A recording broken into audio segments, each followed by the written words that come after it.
আসসালামু আলাইকুম প্রিয় শিক্ষার্থীরা, আজকে আমরা নবম দশম শ্রেণীর গণিত বইয়ের নবম অধ্যায়ের এমসিকিউ টাইপ 3 নিয়ে আলোচনা করব। এর আগে আমরা টাইপ 2 পর্যন্ত আলোচনা করে ফেলেছি। তো টাইপ 3 তে দেখো কি বলা আছে, sin থিটা সমান √3/2 হলে আমাদেরকে বলা হচ্ছে যে থিটার মান কত। দেখো এগুলো খুব সহজ। sin থিটার জায়গায় আমি sin থিটা লিখব, আর √3/2 কে আমরা লিখতে পারি কত, sin 60 ডিগ্রি। তার মানে এই ক্ষেত্রে আমরা বলতে পারি থিটার মান sin sin কাটা গেলে থিটার মান 60। তো এই প্রশ্নের অ্যান্সার কি হবে? এই প্রশ্নের অ্যান্সার হবে থিটা সমান 60 ডিগ্রি। এই যে গ নাম্বারটা হচ্ছে অ্যান্সার। এবার আসো পরবর্তী প্রশ্নে আসি, 23 নাম্বার। 23 নাম্বার প্রশ্নে কি বলা আছে, sin a - b = হাফ হলে b এর মান 30 ডিগ্রি হলে a এর মান কত? দেখো এখানে বলা হচ্ছে sin a - b = হাফ। তাহলে আমি sin a - b এর জায়গায় a - b রাখি। হাফকে আমি কি লিখতে পারি ভাইয়া? হাফকে আমি লিখতে পারি sin 30 ডিগ্রি। sin 30 ডিগ্রি মান হাফ। এখন sin sin কাটা যাবে, a - b এর মান কত? a - b এর মান হচ্ছে 30। এখন a - b এর মান কত? b এর মান হচ্ছে 30 ডিগ্রি = 30। এখন a সমান কি হবে? -30 ওই পাশে গেলে +30 হয়ে যাবে, 30 30 যোগ করে 60 হয়ে যাবে। তার মানে এখানে আমাদের a এর মান আমরা পেয়ে গেলাম 60 ডিগ্রি। আমাদের এই প্রশ্নের অ্যান্সার হচ্ছে কত? এই প্রশ্নের অ্যান্সার হচ্ছে 60 ডিগ্রি। এবার আসো পরবর্তী প্রশ্নে 24 নাম্বার, sin 35 + x এটা সমান √3/2 হলে sin 35 + x 35 ডিগ্রি + x = √3/2। √3/2 কে কি লেখা যায়? sin 60 degree. sin 60 ডিগ্রি মান হচ্ছে √3/2। sin sin কাটা যায়, তাহলে এখন 35 ডিগ্রি + x = 60 ডিগ্রি। তাহলে x কি হবে? 35 এর পাশে যোগ আকারে আছে, ওই পাশে গেলে বিয়োগ হয়ে যাবে। 60 থেকে যদি 35 বিয়োগ করি তাহলে হয় 25। তার মানে x এর মান কত? x এর মান হচ্ছে 25 ডিগ্রি। তার মানে এই প্রশ্নটার অ্যান্সার হচ্ছে কি? ঘ। এবার আসো পরবর্তী প্রশ্ন 25 নাম্বার, tan 3 থিটা = 1 হলে আমাদের হচ্ছে থিটা এর মান কত? ভাইয়া tan 3 থিটা = 1। 1 কে আমরা কি লিখতে পারি? tan 45 ডিগ্রির মান হচ্ছে 1। এখন tan tan কাটা যায়, 3 থিটা = কত? 45। এখন থিটা সমান কি হবে? 3 গুণ আকারে আছে, ওই পাশে গেলে ভাগ হবে। 45 কে 3 দিয়ে ভাগ করলে হবে 15। তার মানে থিটা এর মান কত? থিটা এর মান হচ্ছে 15। আমাদের এই প্রশ্নের অ্যান্সার হচ্ছে ঘ নাম্বারটা 15। এবার আসো পরবর্তী প্রশ্ন, tan থিটা - 45 ডিগ্রি = √3। তার মানে আমরা এটাকে লিখতে পারি tan থিটা - 45 ডিগ্রি। √3 কে বলতে পারি tan 60, কারণ আমরা জানি tan 60 ডিগ্রির মান হচ্ছে √3। tan tan কাটা যাবে, থিটা - 45 = 60, -45 ওই পাশে গেলে প্লাস হয়ে যাবে। 60 এর সাথে 45 যোগ করলে হবে 105। তার মানে থিটার মান কত? থিটার মান হচ্ছে 105। এখানে আমাদের থিটার মান কত? থিটার মান হচ্ছে 105। কোথায়? এই যে ঘ নাম্বারটা অ্যান্সার। এবার আসো পরবর্তী প্রশ্নটায়। এখানে বলা হচ্ছে sin theta by x = cos theta by y হলে আরেকটা কথা বলা আছে x/y = 1। x/y = 1 এটাও দেওয়া আছে। এখন বলতে এখান থেকে তুমি থিটা নির্ণয় করো। তো খুবই সহজ, দেখো আমি sin থিটা এখানে লিখবো, ওইখানে cos থিটাটা লবে আছে, মনে রাখবা লবে থাকলে সেটা গুণ আকারে থাকলে, তাহলে গুণ আকারে থাকে, তাহলে cos থিটা এই পাশে আসলে কি হয়ে যাবে? ভাগ হয়ে যাবে। এই যে cos থিটাটা ভাগ হয়ে গেছে, x এখানে ভাগ আকারে আছে, ওই পাশে গেলে গুণ হয়ে যাবে, নিচে হচ্ছে y। এবার আসো sin theta by cos theta এটার মান কি? এটা সূত্রটা কি আমরা জানি, tan থিটা সমান হচ্ছে sin theta by cos theta. আমরা এই sin থিটা বাই cos থিটাকে tan থিটা লিখতে পারি। ইকুয়াল x/y কে কি লিখবো আমরা? 1। এই যে দেখো x/y এর মান প্রশ্ন দেওয়া ছিল 1। তার মানে tan থিটা সমান 1। এখন 1 কে লিখতে পারি আমরা tan 45 ডিগ্রি। এখন tan tan কাটা যাবে, থিটার মান হচ্ছে 45। তাহলে আমরা এই প্রশ্নটাও সমাধান করে ফেললাম। আমাদের এখানে থিটার মান কত? থিটার মান হচ্ছে 45 ডিগ্রি। 27 এর পর এখন আমরা 28 নম্বর প্রশ্নে আসি। 28 নম্বর প্রশ্নে আমাদের কি বলা আছে, যে tan 2a - 45 = 1। তাহলে আমরা এখানে লিখতে পারি যে tan 2a - 45 = 1। 1 কে আমরা কি লিখতে পারি? tan 45 ডিগ্রির মান হচ্ছে 1। tan tan কাটা যাবে, 2 এর সমান -45 ওই পাশে গেলে প্লাস হয়ে যাবে। -45 ওই পাশে প্লাস হয়ে গেলে 45 আর 45 যোগ করলে 90। এর মান কত হবে? 90 কে 2 দিয়ে ভাগ করলে 45 হয়ে যাবে। তার মানে এর মান হচ্ছে 45 ডিগ্রি। তাহলে আমরা এটার মানও পেয়ে গেলাম। এটার মান কত? এটার মান হচ্ছে 45 ডিগ্রি। আচ্ছা, এবার আসো পরবর্তীটার মধ্যে বলা হচ্ছে 1 + tan স্কয়ার থিটা = 4। তাহলে আমি এক কাজ করি, এখানে tan স্কয়ার থিটা = +1টা এখান থেকে থিটা বের করতে হবে। +1টা ওই পাশে গেলে কি হয়ে যাবে? মাইনাস হয়ে যাবে। 4 থেকে 1 বিয়োগ করলে হবে 3। তাহলে tan স্কয়ার থিটার মান 3। tan থিটার মান কি ভাইয়া? tan থিটার মান হচ্ছে √3। স্কয়ার ওই পাশে গেলে রুট হয়ে যাবে। এখন tan থিটা সমান tan থিটা, আর √3 কে আমি লিখতে পারি tan 60 ডিগ্রি। tan 60 ডিগ্রি মান হচ্ছে √3। tan tan কাটা যাবে, থিটার মান কত হয়? 60। তার মানে এই প্রশ্নের অ্যান্সার কি? এই প্রশ্নের অ্যান্সার হচ্ছে থিটা সমান 60 ডিগ্রি। কোথায়? এই যে দেখো থিটা সমান হচ্ছে 60 ডিগ্রি। এবার আসো পরবর্তী প্রশ্নে 30 নাম্বার। এখানে বলা হচ্ছে sine theta minus cos theta equal two 0 হলে থিটা কত? দেখো sine theta minus cos theta, ভাইয়া মাইনাস কস থিটা ওই পাশে গেলে কি হয়ে যাবে? মাইনাস কস থিটা ওই পাশে গেলে প্লাস কস থিটা হয়ে যাবে, মানে শুধু কস থিটা হয়ে যাবে।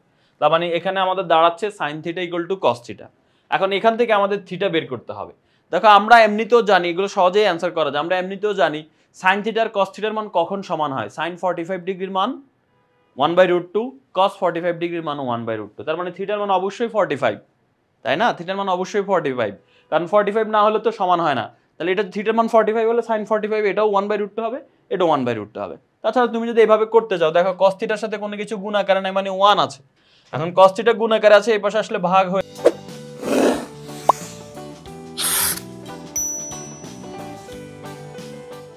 যাবে। Sine theta divided by a cos থিটাটা এখানে চলে আসবে, ওই পাশে থাকবে 1। Sine theta by cos theta মানে কি ভাইয়া? Sine theta by cos theta মানে হচ্ছে ট্যান থিটা, আর ওই পাশে রইলো শুধু 1। 1 কে লেখা যায় tan 45 degree. So tan tan কাটা যাবে, থিটার মান কত আসলো? থিটার মান আমাদের এই 45 ডিগ্রি আসলো। তাহলে এই প্রশ্নটাও আমাদের সমাধান হয়ে গেল। এখন আসো, এটা হচ্ছে 45 ডিগ্রি। আচ্ছা, এটা আমাদের অ্যান্সার হচ্ছে 45। এবার আসো পরবর্তী প্রশ্ন। এখানে বলা হচ্ছে sign 3a equal to cos 3a, ঠিক আছে? Sign 3a equal to cos 3a হলে এর মান কত?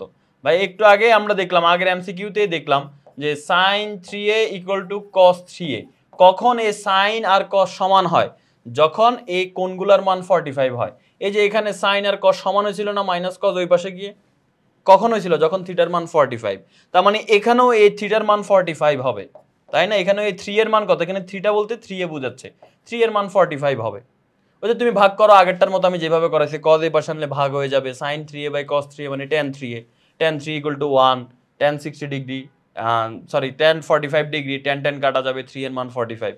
ওই আর কি, যাই হোক না, আমি আর করাই দিচ্ছি না এটা। তাহলে 3 এর মান কত? 3 এর মান হচ্ছে 45 ডিগ্রি। এবার 3 গুণ আকারে আছে, ওই পাশে গেলে ভাগ হয়ে যাবে, 45 কে 3 দিয়ে ভাগ করলে 15 ডিগ্রি। তার মানে এর মান কত? এর মান হচ্ছে 15 ডিগ্রি। আমাদের এই প্রশ্ন 31 এর आंसर হচ্ছে ক। ওকে, এবার আসো আমরা 32 নাম্বার। একই জিনিস, এখানে 5 এর মান কত হবে ভাইয়া?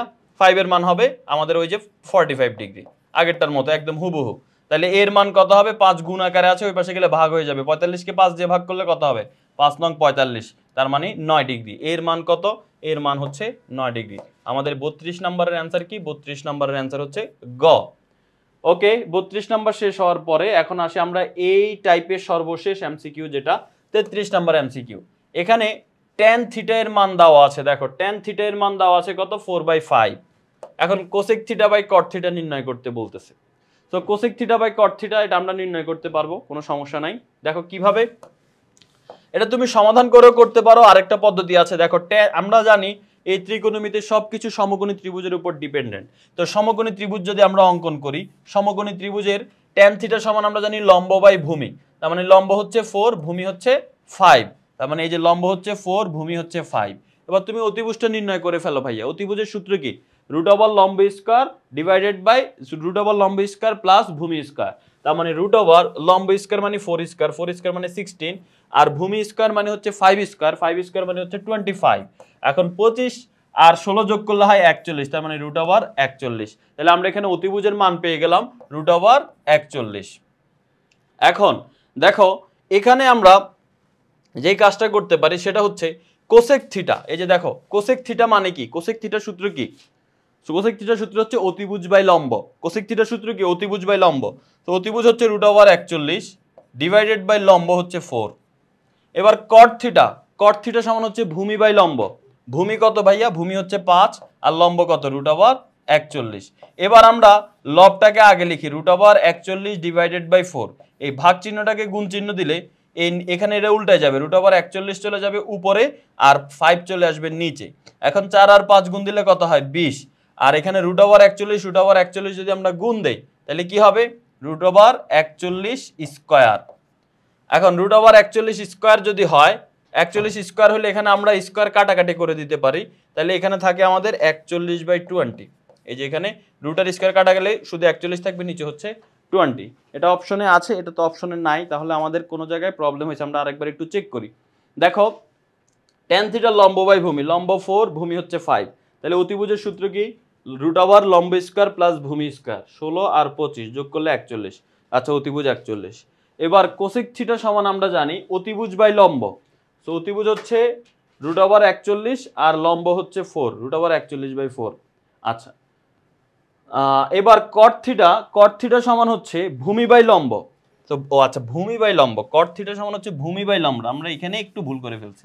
তাহলে ভূমি কত? ভূমি হচ্ছে 5 আর লম্ব কত? লম্ব হচ্ছে 4।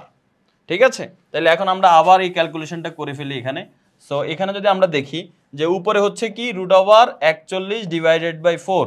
এবার এই ভাগ চিহ্নটাকে যদি গুণ চিহ্ন দেই, এরা উল্টে যাবে, এই 4টা উপরে চলে যাবে আর 5 নিচে চলে আসবে। এই 4 4 কাটা যাবে, তাহলে উপরে থাকে রুট ওভার 41, নিচে থাকে 5। তার মানে অ্যান্সার হচ্ছে এই যে খ নাম্বারটা। এটার অ্যান্সার কি হবে? অ্যান্সার হচ্ছে খ। তার মানে 33 নাম্বার প্রশ্নের অ্যান্সার খ। এরই মাধ্যমে আমরা আমাদের এই টাইপটা সমাধান করে ফেললাম। আশা করি তোমরা সবাই বুঝতে পেরেছো। পরবর্তীতে আমরা টাইপ 4 নিয়ে আলোচনা করব। সেই পর্যন্ত ভালো থাকো। আল্লাহ হাফেজ। আসসালামু আলাইকুম।